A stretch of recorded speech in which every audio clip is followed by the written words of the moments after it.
welcome to Bracket War Room, presented by Tom Clancy's The Division video game. I am joined by Ricky O'Donnell, SB Nation college basketball editor, and Nick Fasulo. Of course, we have a lot to talk about. What we are focusing on today, we are focusing on sharpshooting. We're talking about the teams that, even if they're not 1 seeds, even if they're not 2 seeds, teams that can get so hot, the teams that are on fire from way deep. I will never do that again. I apologize, America. Right. It was pretty good. Yeah. It wasn't bad. Who can hang with anybody, even if they're outclassed athletically, talent-wise, size-wise, that really can change the game from way downtown. Bang. So let's start in the South. I believe with you, Ricky, we're going to talk about a couple of teams, Colorado and Cal. So we're starting Pac-12, who got a lot of love. Got a lot of attention. We kind of learned something today. All right, so talk to me about these teams and specific sharpshooters that you see from the Bears and the Buffs. Yeah, I guess we can start with Colorado. I've liked Colorado the entire season. They were 5th in the Pac-12, but I thought that conference was pretty deep the entire year. Colorado, very interesting 8-9 matchup against Connecticut. Connecticut just went on sort of a Cinderella run in the American just to get this far. They're playing a tough Colorado team, though, and I think that UConn might be the easy pick in that due to some recency bias. Watch out for Colorado, though, because this is a tough team. I like the general setup of the team, which is shooters around a great big man. That's Josh Scott inside. Fantastic post scorer. He can get buckets in a one-on-one matchup whenever he wants to. And he's got shooters all around him, and that's really the key for Colorado. George King is the first guy. He's your sharpshooter. Yeah, he's the sharpshooter out of the Buffaloes.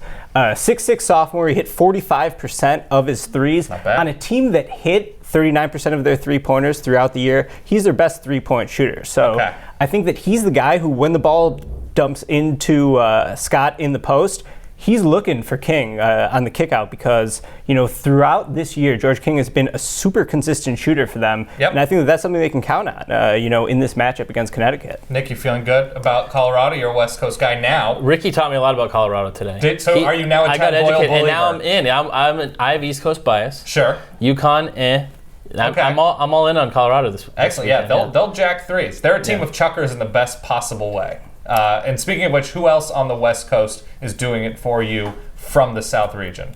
Also in the South region, I think you got to look at Cal. And Cal's interesting because they've been great in February since point guard Tyrone Wallace came back from injury. What's interesting about Cal is that their 2 most high usage players, 2 best players, Tyrone Wallace and Jaylen Brown, projected to be a top 10 pick in the NBA draft. They're not good shooters. They're both shooting below 30% from three-point range. So they really need their supplemental shooters to step up, carry that offense a little bit. The one guy who stands out, Jordan Matthews. He's a 6'3" junior guard.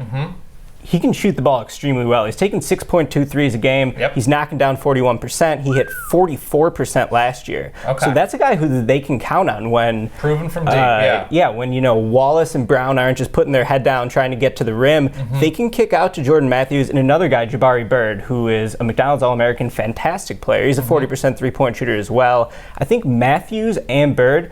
those dudes need a higher percentage of the possessions, I think, because for as talented as Brown and Wallace are, you don't want, isolation ball in the tournament. You don't want 2 guys putting their heads down trying to force the action. Right.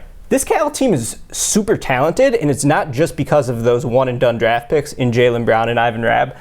Jordan Matthews and Jabari Bird would be stars on any other team. On this team, they're supplemental players, and they're both fantastic shooters. I think that, if they get hot, Cal could potentially go on a run. So we're talking about a 4 seed in Cal, and I believe it's an 8 in Colorado. So nobody wants to play a team that can get that electric from deep, and these are 2 teams that really can. And you're high on Cal as well. Not as much on the point guard Wallace. Yeah, I think Wallace sometimes, I haven't seen what I wanted to see out of him this season. They got one of the best starting 5s in the country. Wallace and Bird got to get the ball more. The focus has been on Rabb and Brown. Good players for sure, but you got to get the ball in the hands of Mr. Jordan Matthews for sure. So Jordan Matthews and George King from the South region can light it up and get real scary.